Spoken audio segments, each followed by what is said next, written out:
하나님께서 우리에게 주시는 말씀은 구약성경 예레미야 1장 4절에서 10절의 말씀입니다.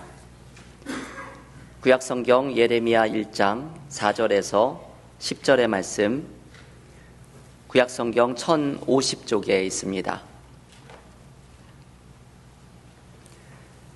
예레미야 1장 4절에서 10절의 말씀을 봉독하겠습니다. 여호와의 말씀이 내게 임하니라. 이르시되 내가 너를 모태에 짓기 전에 너를 알았고 내가 배에서 나오기 전에 너를 성별하였고 너를 여러 나라의 선지자로 세웠노라 하시기로 내가 이르되 슬프도소이다 주 여호와여 보소서 나는 아이라 말할 줄을 알지 못하나이다 하니 여호와께서 내게 이르시되 너는 아이라 말하지 말고 내가 너를 누구에게 보내든지 너는 가며 내가 내게 무엇을 명령하든지 너는 말할지니라. 너는 그들 때문에 두려워하지 말라. 내가 너와 함께하여 너를 구원하리라. 나 여호와의 말이니라 하시고 여호와께서 그의 손을 내밀어 내 입에 대시며 여호와께서 내게 이르시되 보라 내가 내 말을 내 입에 두었노라. 보라 내가 오늘 너를 여러 나라와 여러 왕국 위에 세워 내가 그것들을 뽑고 파괴하며 파멸하고 넘어뜨리며 건설하고 심게 하였느니라 하시니라. 아멘. 하나님의 말씀입니다. 올해 2025년 우리 교회의 표어는 고린도후서 5장 17절의 말씀을 붙들고 보라 새 것이 되었도다 입니다. 성경에서 말하는 감격적인 선언 가운데 하나가 올해 우리의 표어이지요. 하나님께서 우리를 향하여 보라 새 것이 되었도다 선언하십니다. 우리는 새로워지고 싶어도 새로워지는 것이 어렵다는 것을 잘 알고 있습니다. 죄의 문제로 신음하는 사람은 나의 죄를 내가 벗어버린다는 것이 불가능함을 느낍니다. 좋지 않은 습관의 문제로 고민하는 사람은 나의 의지로는 이 안 좋은 습관을 바꾼다는 것이 어렵다는 것을 압니다. 나의 성격의 한 부분을 바꾸고 싶어하는 사람은 사람이 변하기가 이렇게 어렵다는 사실에 자괴감을 느끼기도 합니다. 나의 오랜 삶의 문제가 해결되고 이제는 새로운 길이 열렸으면 좋겠다고 바라는 사람은 나의 간절한 기대가 이루어지는 것이 기적에 가깝다고 느낄 때가 있습니다. 우리는 모두 새로워지고 싶어 하지만 새로워지기란 여간 어려운 일이 아닙니다. 그런데 하나님께서 우리에게 이렇게 선언하십니다. 누구든지 그리스도 안에 있으면 새로운 피조물이라. 이전 것은 지나갔으니 보라 새 것이 되었도다. 위대한 선언이지요. 놀라운 은혜의 말씀입니다. 우리는 이 말씀에서 엄청난 희망을 발견합니다. 우리는 예수 안에서 새로워질 수 있습니다. 2025년 새해에 우리는 하나님이 주시는 새로운 은혜를 경험할 수 있습니다. 올해 2025년에 그리스도 안에서 새로워지는 은혜가 우리 성도들의 가정과 우리 교회에 넘치기를 간절히 기원합니다. 올해 예수 안에서 새로워지는 은혜를 표어로 붙들고 기대하면서 상반기 연속 설교로 새로움이라는 주제를 함께 나누려고 합니다. 이번 새로움 연속 설교는 새로워진다는 것은 어떤 의미인지, 특별히 예수 안에서 새로워진다는 것은 어떤 의미인지, 새로운 은혜를 어떻게 경험하는지 올해 표어와 관계된 다양한 주제들을 함께 묵상하려고 합니다. 오늘은 새로움 연속 설교의 첫 번째 시간으로 말씀으로 새로워지는 은혜를 함께 묵상하려고 합니다. 2주 전에 저는 스터디 리브를 가지면서 올해의 목회 계획을 세우는 시간을 가졌습니다. 그때 읽었던 책 가운데 나는 메트로폴리탄 미술관의 경비원입니다 라는 책을 읽었습니다. 이 책의 저자인 패트릭 브링리라는 사람은 20대 중반에 자기보다 2살 위인 형을 암으로 잃게 됩니다.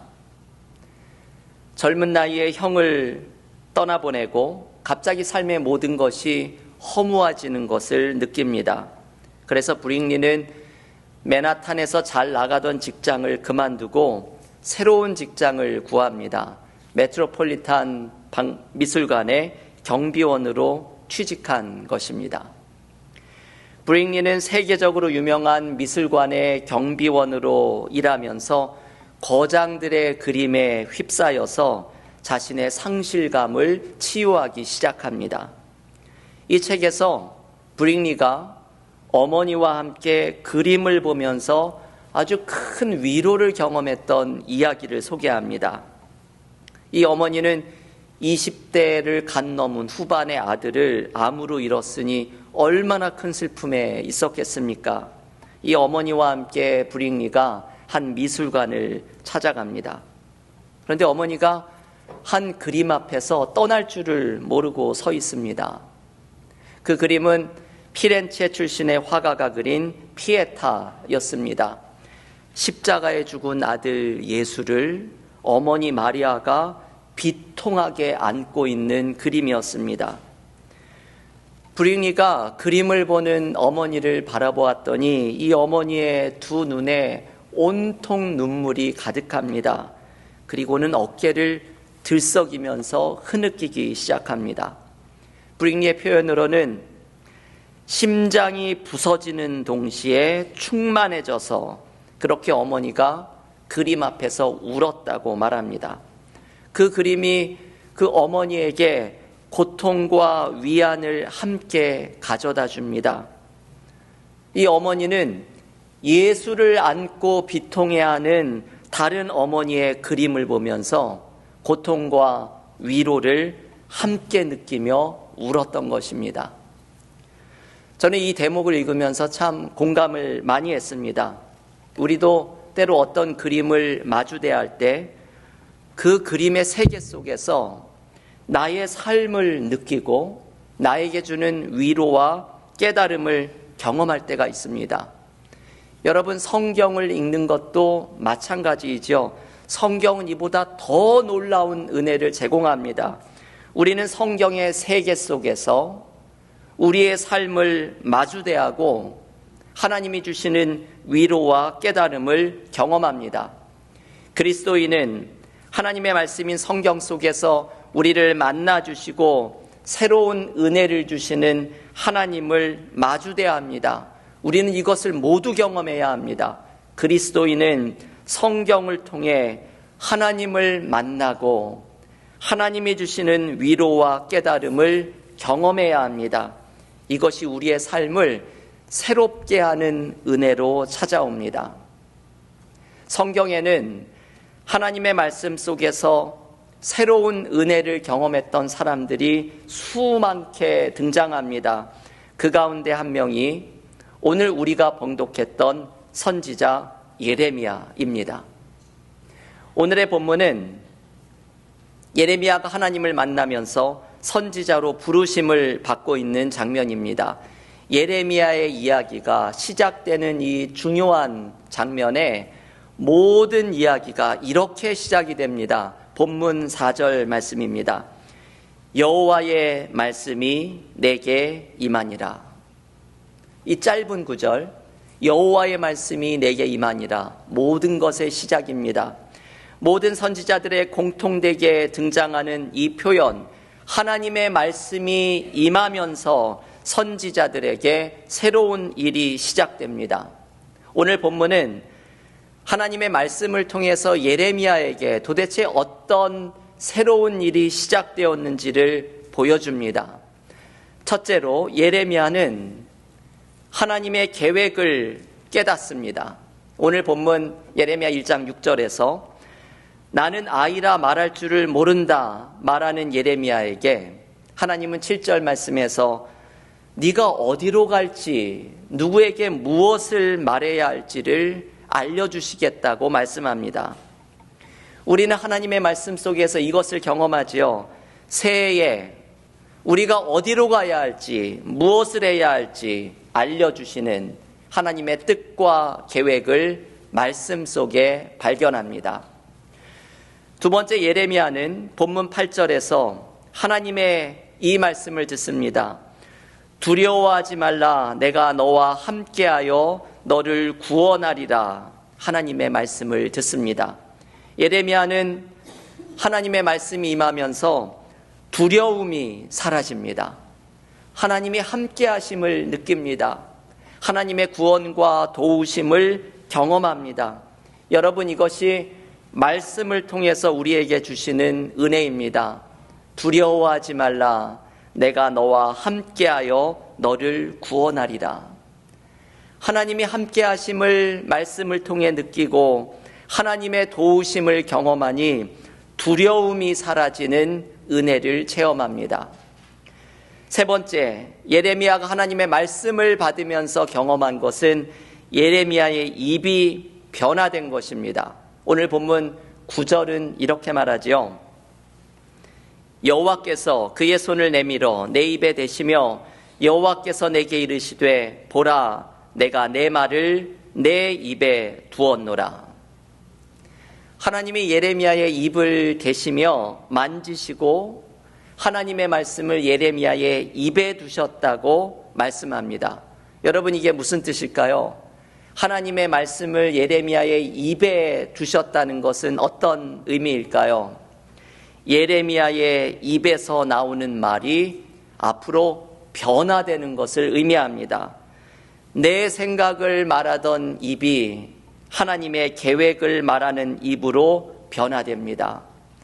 남을 험담하고 상처를 주는 말을 하던 입이 남을 위로하고 다른 사람을 세워주는 입으로 변화됩니다. 여러분, 우리의 입이 변화된다는 것은 참 어렵지요. 이것보다 어려운 일이 없습니다. 이 불가능한 일이 하나님의 말씀이 임하면서 일어납니다. 네 번째로, 예레미야에게 일어난 가장 중요한 것이 남아 있습니다. 하나님의 말씀이 임하니 예레미야는 낡은 것이 무너지고 새 것이 세워지는 은혜를 경험합니다. 오늘 본문 10절은 이렇게 말하죠. 여러분, 예레미야의 중심 주제가 이 1장 10절 초반부터 등장합니다. 보라, 내가 오늘 너를 여러 나라와 여러 왕국 위에 세워 내가 그것들을 뽑고 파괴하며 파멸하고 넘어뜨리며 건설하고 심게 하였느니라 하시니라. 아멘. 예레미야의 중심 메시지가 이렇게 1장 초반부터 소개가 되는 대단히 중요한 말씀입니다. 여기에는 6개의 동사가 나오죠. 처음에 4개는 무너짐에 대한 것이고 마지막 2개는 세워짐에 대한 것입니다. 하나님께서 뽑고 파괴하고 파멸하고 넘어뜨리십니다. 그런 후에 하나님께서 건설하고 심게 하시는 은혜를 주십니다. 하나님은 우리의 삶에 무너뜨리는 일과 세우는 일을 함께 하십니다. 이게 예레미야의 아주 독특한 메시지입니다. 하나님이 먼저 무너뜨리시고 그 무너뜨림이 있은 후에 하나님이 다시 세우실 것이라는 말씀을 전합니다. 여러분, 예레미야의 이 메시지는 참 귀합니다. 우리에게 도전이 되는 말씀이지만 너무나도 귀한 말씀이죠. 회복은 먼저 무너진 후에 일어날 것이라는 예레미야의 말씀입니다.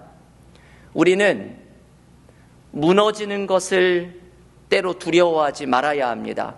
사실 우리의 낡은 것이 무너져야 새로운 것이 세워집니다. 하나님은 우리가 헛되게 붙들고 있는 것을 무너뜨리기를 원하시고 이것이 무너진 후에 새로운 은혜를 주십니다.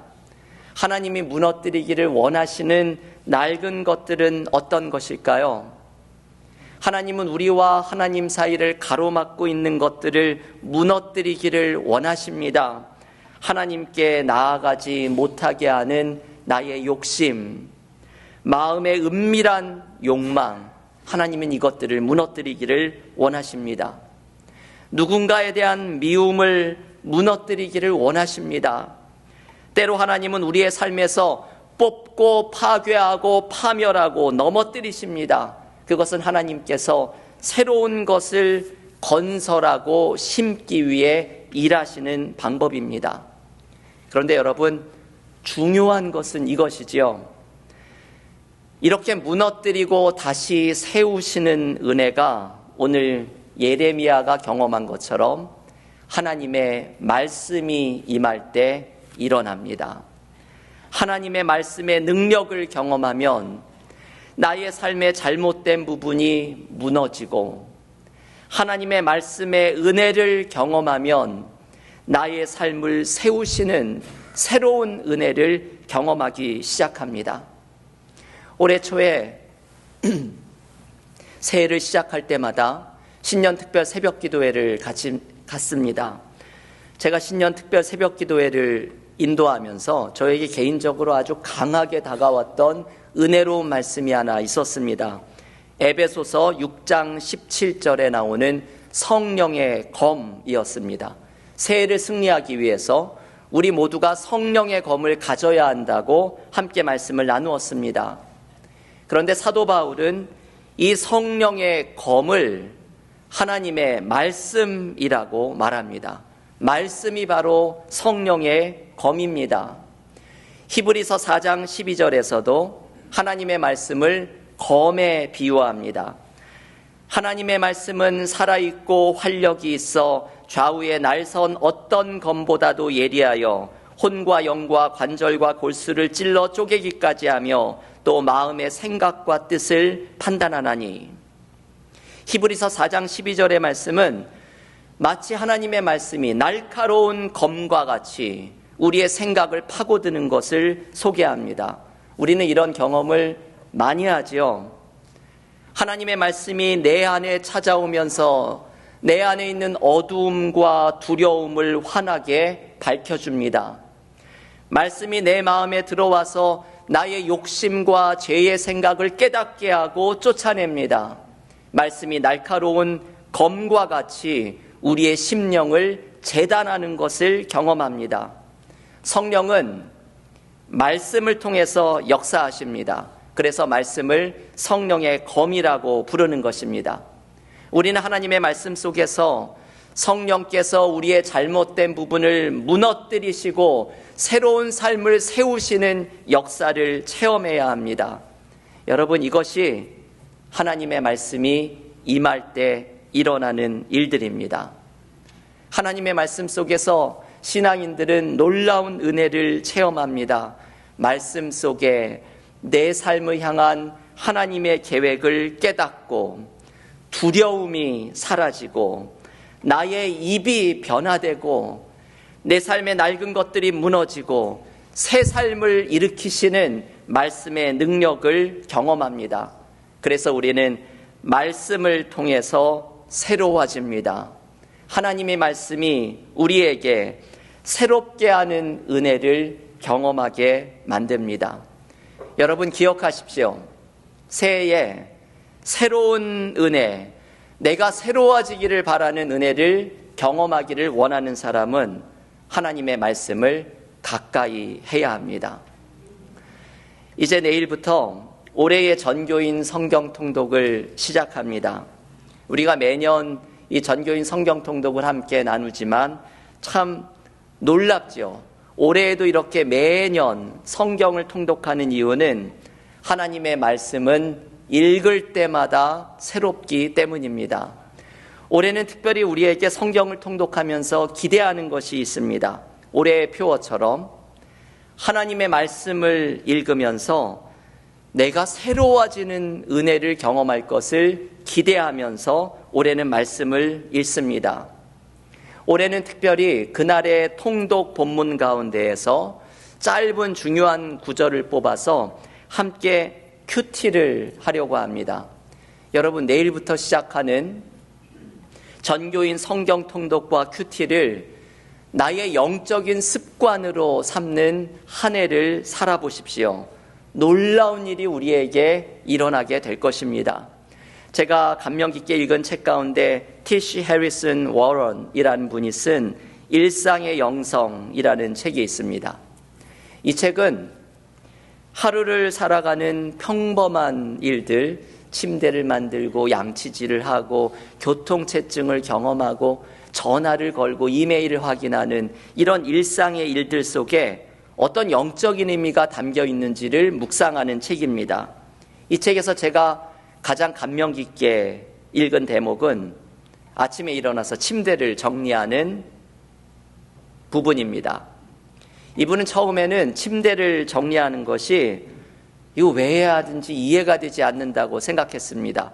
어차피 그날 저녁에 다시 그 침대에 들어가서 잘 텐데 왜 아침마다 정리해야 할까 이해가 되지 않았습니다. 그런데 침대를 정리하면서 나의 하루를 시작하는 것을 정리하고 이렇게 정돈된 침대에 앉아서 나의 하루에 하나님이 찾아오시기를 기도하는 습관을 만들었습니다. 그 정돈된 침대에서 하루의 정리를 시작하고 그 하루에 하나님이 찾아오기를 기대하는 기도를 드리면서 이 작은 습관이 자신을 만들어가는 것을 느끼기 시작했습니다. 요즘 유명한 신학자 가운데 제임스 스미스라는 분은 습관이 영성이다라는 책을 썼습니다. 깊은 영성은 놀라운 신비 체험을 하거나 높은 신학적인 통찰력으로 생기는 것이 아니라 깊은 영성은 내가 하나님 앞에 서는 작은 습관으로부터 시작된다는 것입니다. 새해에 우리가 영적으로 자라나고 하나님의 새로운 은혜를 경험하는 방법은 나의 작은 습관으로부터 시작이 됩니다. 습관 가운데 가장 좋은 영적인 습관은 말씀을 읽는 습관입니다.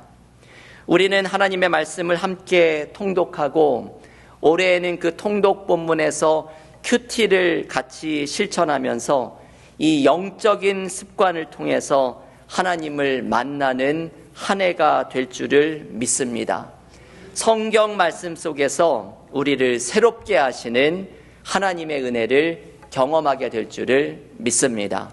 교우 여러분, 2025년 새해에 하나님의 말씀을 읽고 묵상하는 영적인 습관을 세우시기를 바랍니다. 하나님의 말씀 속에서 우리를 만나주시는 하나님을 경험할 수 있기를 바랍니다.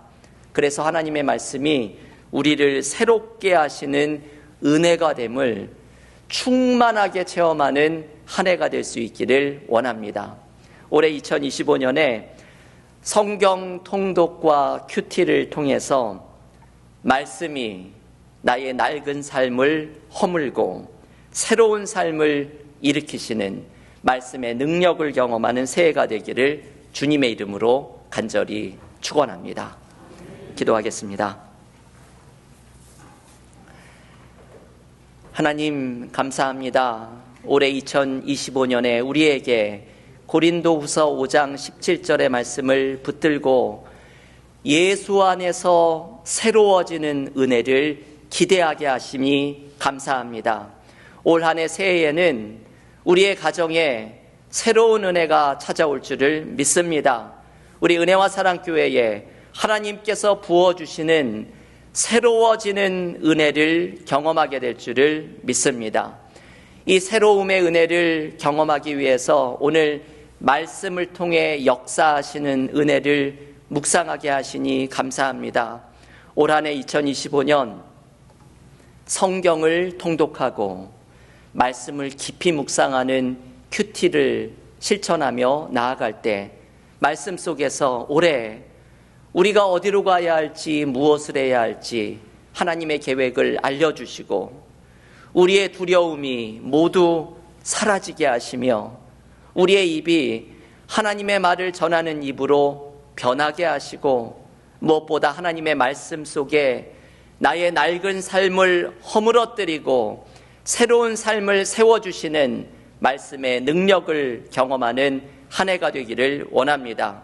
올해의 말씀을 통해서 하나님께서 새로운 은혜를 주시는 것을 날마다 경험하는 그리스도인의 삶이 되게 하여 주시옵소서. 예수님의 이름으로 기도하옵나이다. 아멘.